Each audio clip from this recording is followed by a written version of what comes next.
So what do you call yourself? Welcome to the LaTangela Show. Hey. Hey, what can I do for you this fine day? This is your destiny.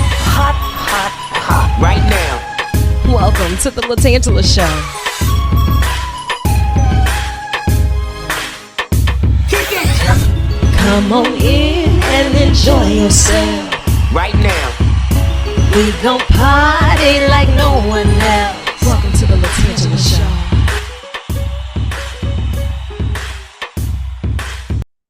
Hi, and welcome back to another episode of the LaTangela Show podcast. You know, it does my heart well to have this time together, especially when I get to bring the best of the best in the hot seat and on the tan line. And this is more like a family reunion because none other than Congressman Cleo Fields is in the hot seat on the tan line. And he was like, all right, Tan, let's get it done. Let's make it happen. I'm going to pull up on you. And here you are. I am here.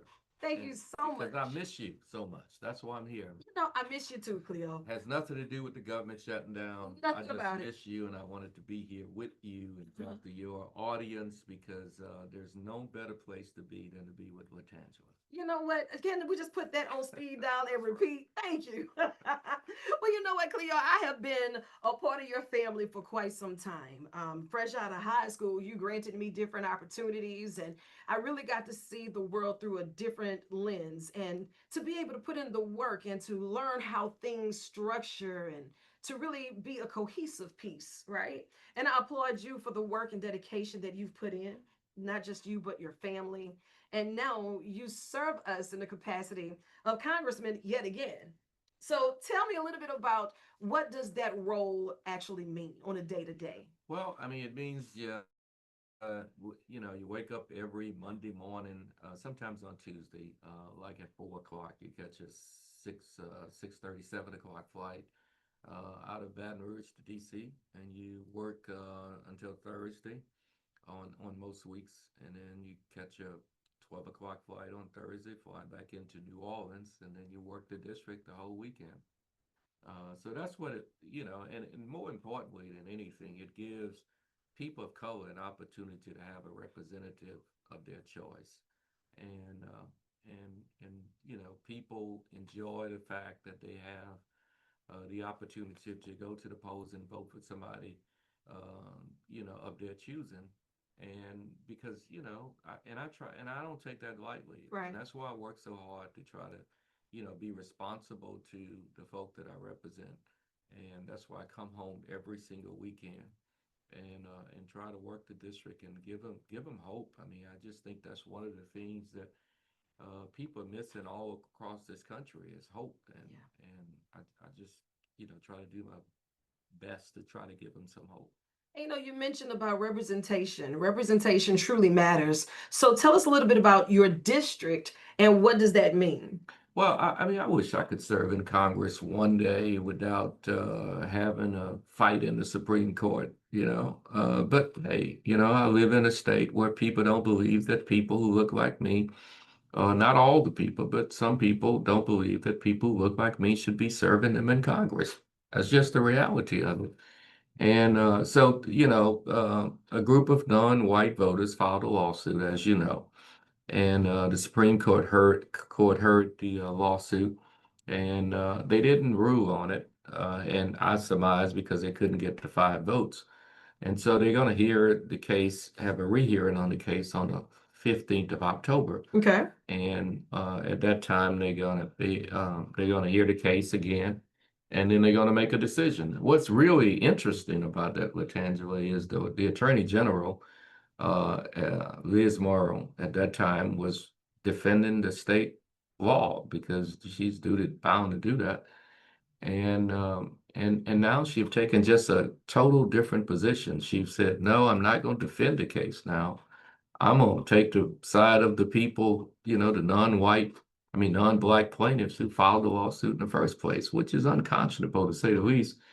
But the NAACP Legal Defense Fund, they're defending the case, and that's a case that's going to affect voting rights districts all across this country because, as you know, they've already knocked down Section 5. which was the pre-clearance section of the Voting Rights Act, which provided that any time a state who has a history of discriminating against Black people, like Louisiana, like Mississippi, uh, they have to get their laws pre-cleared before the Justice Department. Mhm. And that's now, ineffective. So the only section of the Voting Rights Act that we have left that really gives minorities some opportunity to elect candidates of their choice is subsection 2, and that's how we created the present congressional district.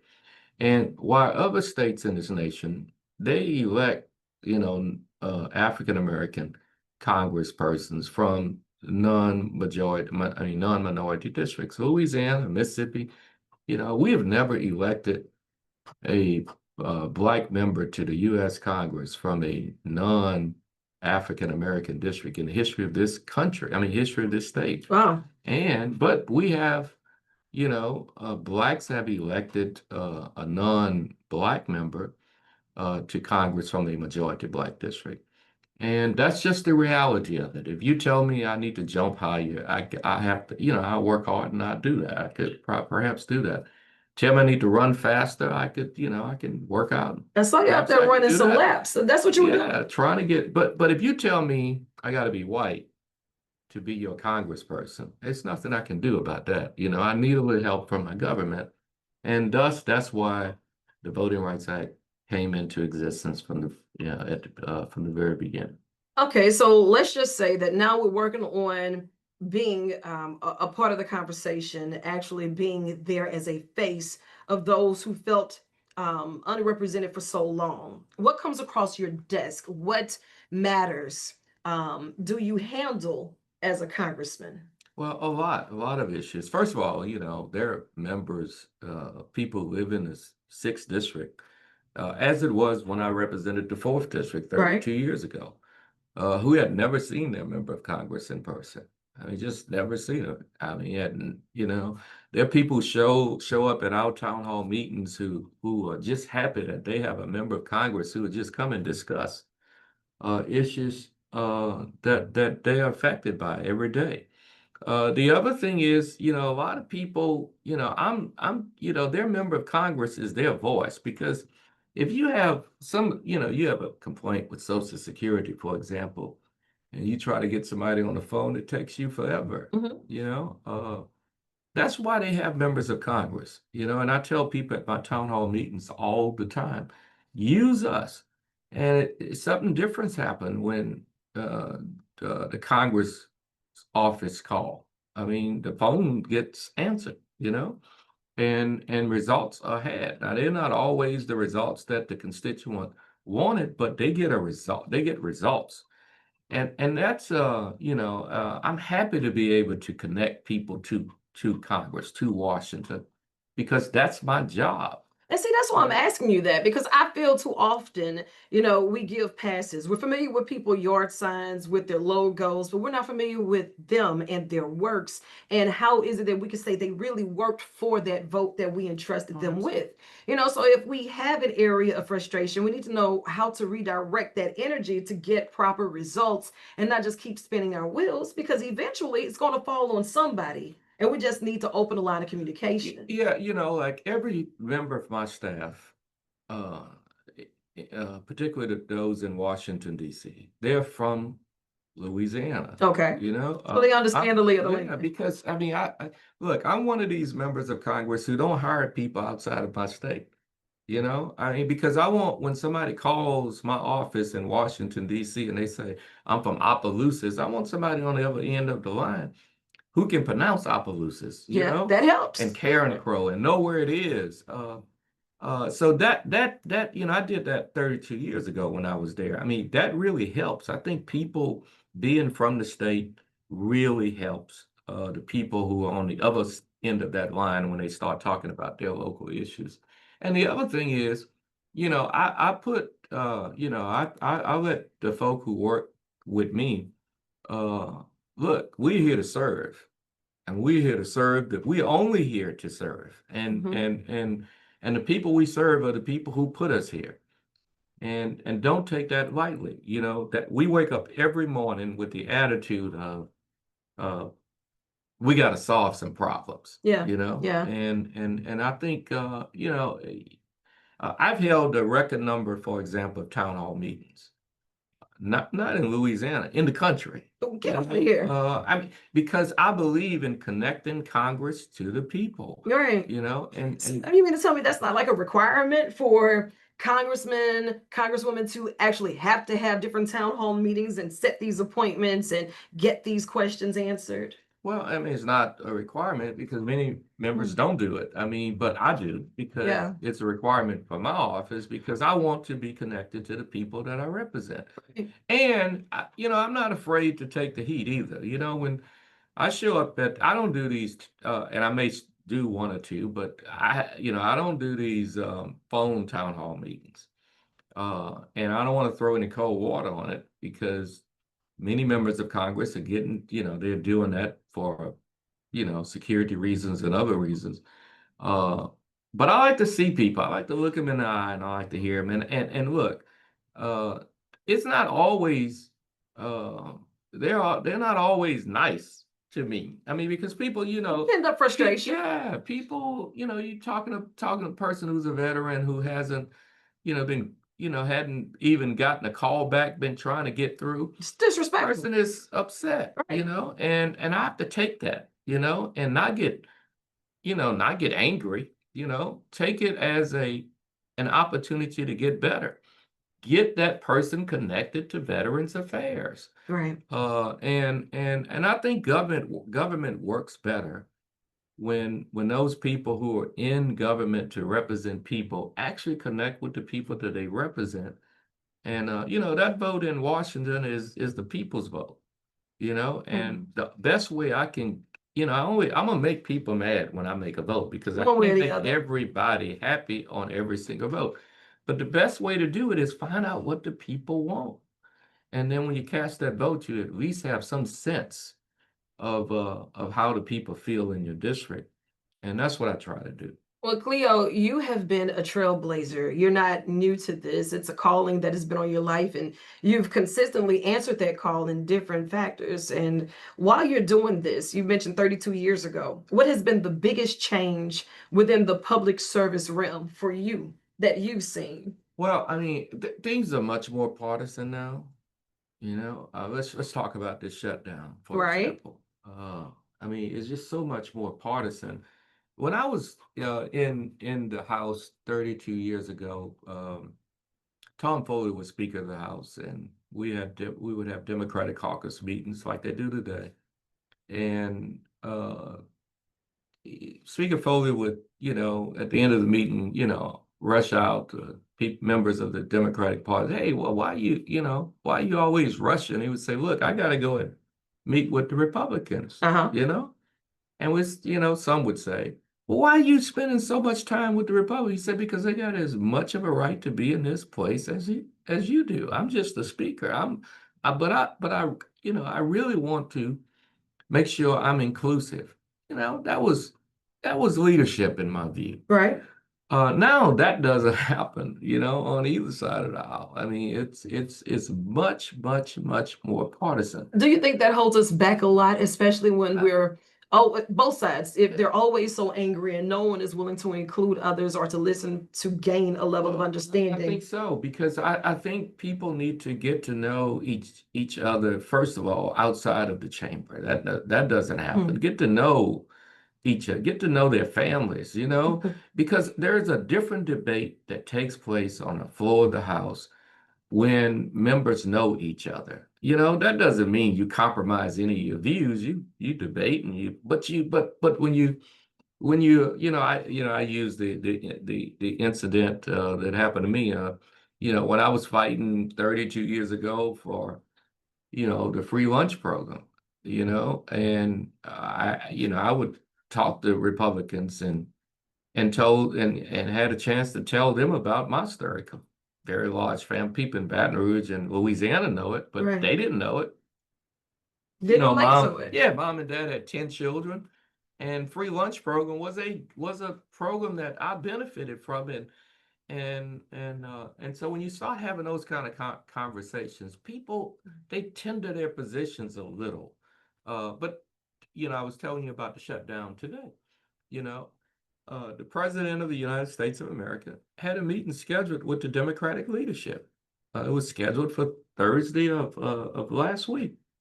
And then right before the meeting, he just canceled it. Who does that? I mean, he And just calls them and say, listen, you know what? I'm going to play golf. I don't, he didn't say he was going, but that's what he did. I don't have no explanation. Just cancel a meeting with leaders, Democratic leaders. That's unheard of. A scheduled meeting, no emergency. I mean, there's nothing more important to us as members of Congress than to keep the government open, and then schedules the meeting uh, uh, for Monday. uh, And then both, the House leader and the Senate leader on the Democratic side both go to the White House, meet with the president in the Oval Office, and then as soon as they leave the meeting, he puts out a mean racist emoji, AI produced. I mean, that's unheard of, and then he expect Democrats, he tells, say, look, don't come here if you want to talk about health care. Well, that's all we want to talk about. And let's talk You about know? that a little bit, because when we start talking about this shutdown, I have questions that need answers. We hear about it, but for those who may not delve into the situation enough to know what's causing a shutdown, what does that shutdown look like for us? How does that impact our lives? Is it an instant thing, or how long should we waver in whatever? So, just for the first time, someone may be hearing about a shutdown. What does that look like? Yeah, well, first I want people to go to fields.house.gov, and we have a lot of questions that people, ask during, shutdowns, and we got answers to them. So please go there, and we put it on social media, and we send it to all of our elected officials in our district, so they have information at least. Mhm. But our fiscal year, the federal government fiscal year, ends on September the 30th, which means October the 1st starts a new fiscal year. Right. And if you don't have a budget in place or continuing resolution, which is, a budget as well, then the government shuts down. Now, normally what we do is, and I've been through shutdowns before, normally what we do is we negotiate, with the opposite side. If the Democrats are in charge, then Democrats work with Republicans. If the Republicans are in charge, then Republicans work with the Democrats well in advance before the shutdown. What is it that you want? What is it that you got to have? And they work together to try to make sure that the government doesn't shut down. Right. In this instance, the first time that, at least on the House side, our Democratic leader, Hakeem Jeffries, ever met with the president. President been in office for what is 9 months, 10 months, going on 10 months. And he hasn't even met with Hakeem Jeffries until Monday.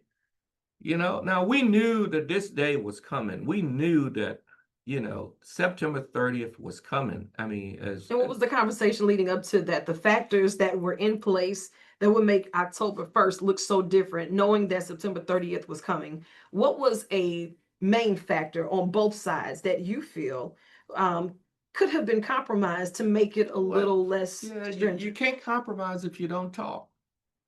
I mean, you got to at least talk. And look, to Mr. Jeffers' credit, I mean, look, not every, but many of the Democratic caucuses leading up to September the 30th, I'm talking about 2 months ago, the big question from members of the Democratic Party in that room, one of the big questions was, have you met with the Speaker about what we are going to do so that we won't get jammed at the last minute? Okay.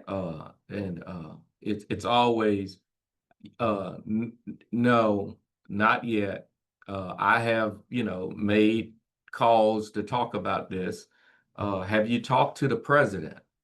No, I've tried. Look, this is not a dictatorship. I mean, Has it ever been this silent? No, Has it ever been this much isolation to no, where it you has can't not. even get a conversation going? It has not. It has not. I mean, look, the president is running this country like it is a dictatorship. I mean, to say to members of the Democratic Party, don't come in here and talk about health care because I'm not talking about it. Look, we have the largest health care cut in the history of this country through the big ugly bill. Some people call it beautiful, but is an ugly bill because it takes away uh 15 million people health insurance. I mean health care. And then we got the ACA that's coming up, which expires on the 30th of December. Mhm. People are getting notices October 1st today. They started getting them yesterday because the bill, ends. I mean, and their health and their premiums will go up. And so we've been saying, look, we got to talk about this health care because when we go back home, folks say to us, let me just be personal. People say to me, what are you doing to protect our health insurance? We got a lot of people with disabilities who they depend on Medicaid. Okay, You and know, those with disabilities, are they being directly impacted? absolutely, absolutely.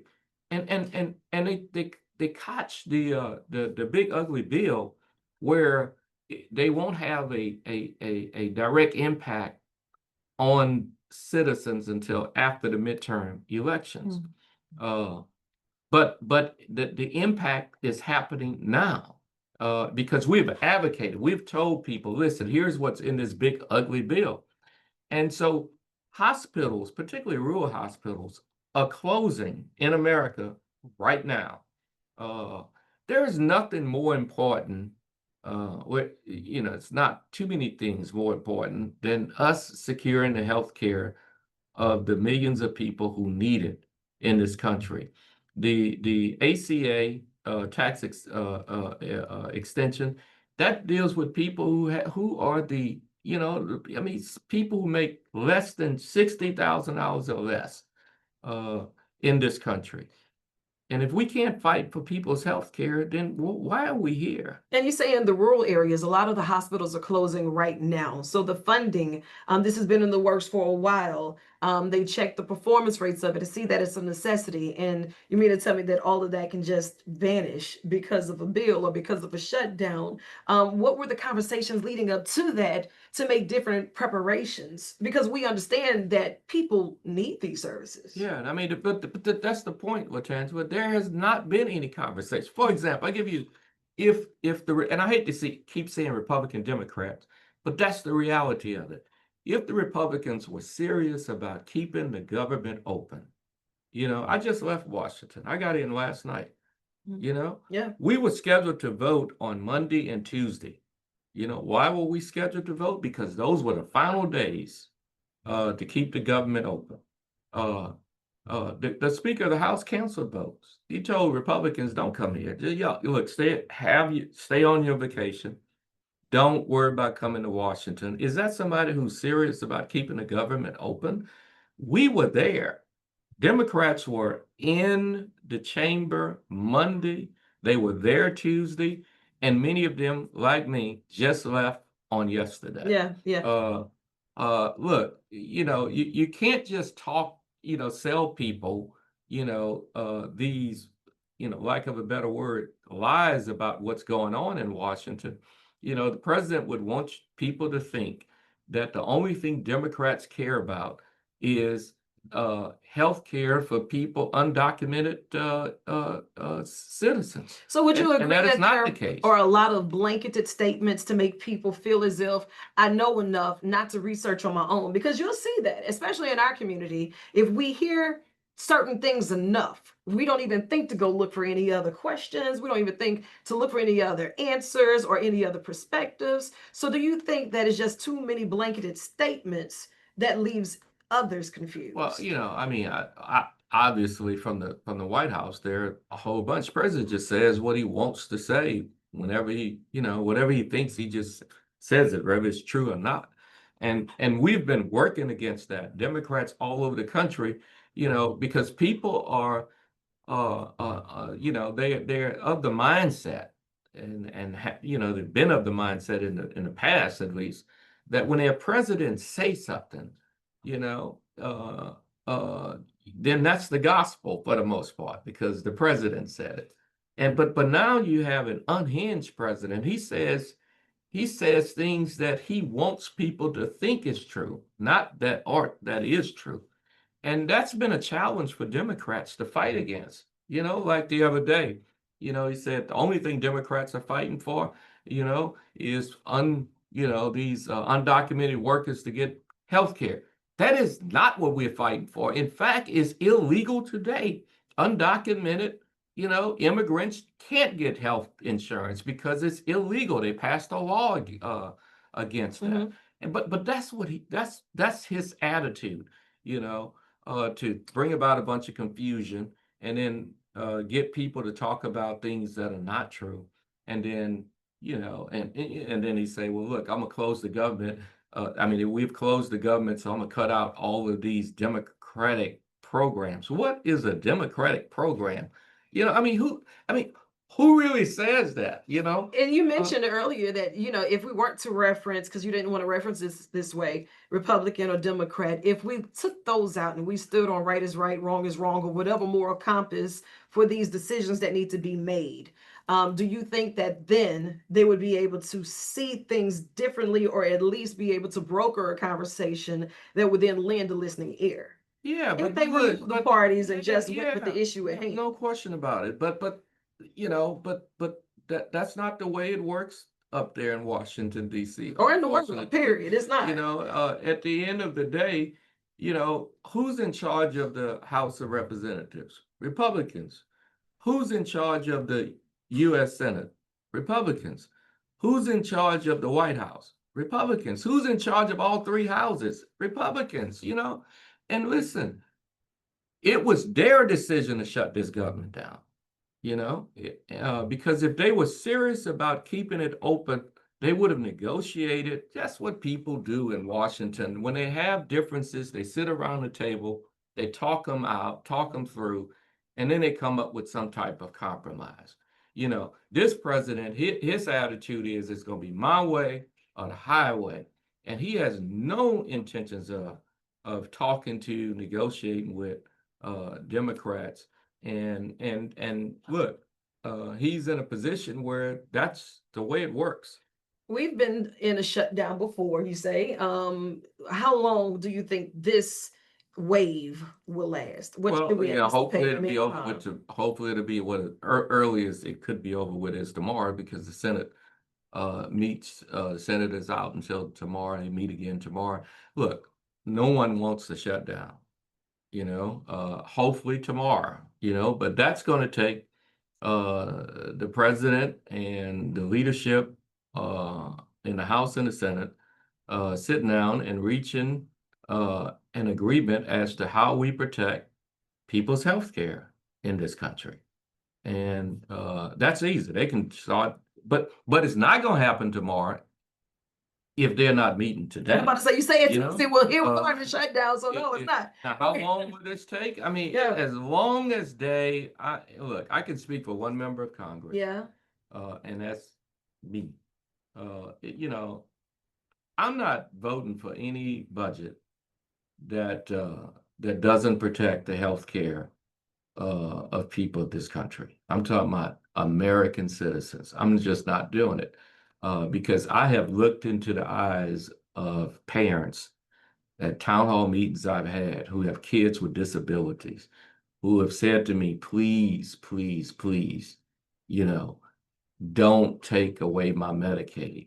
I have witnessed it firsthand. I've talked to people who run rural hospitals. This kills us. We're going to have to close our doors. And I'm gonna stand. I can only stand for one person, Right. and that's gonna be me.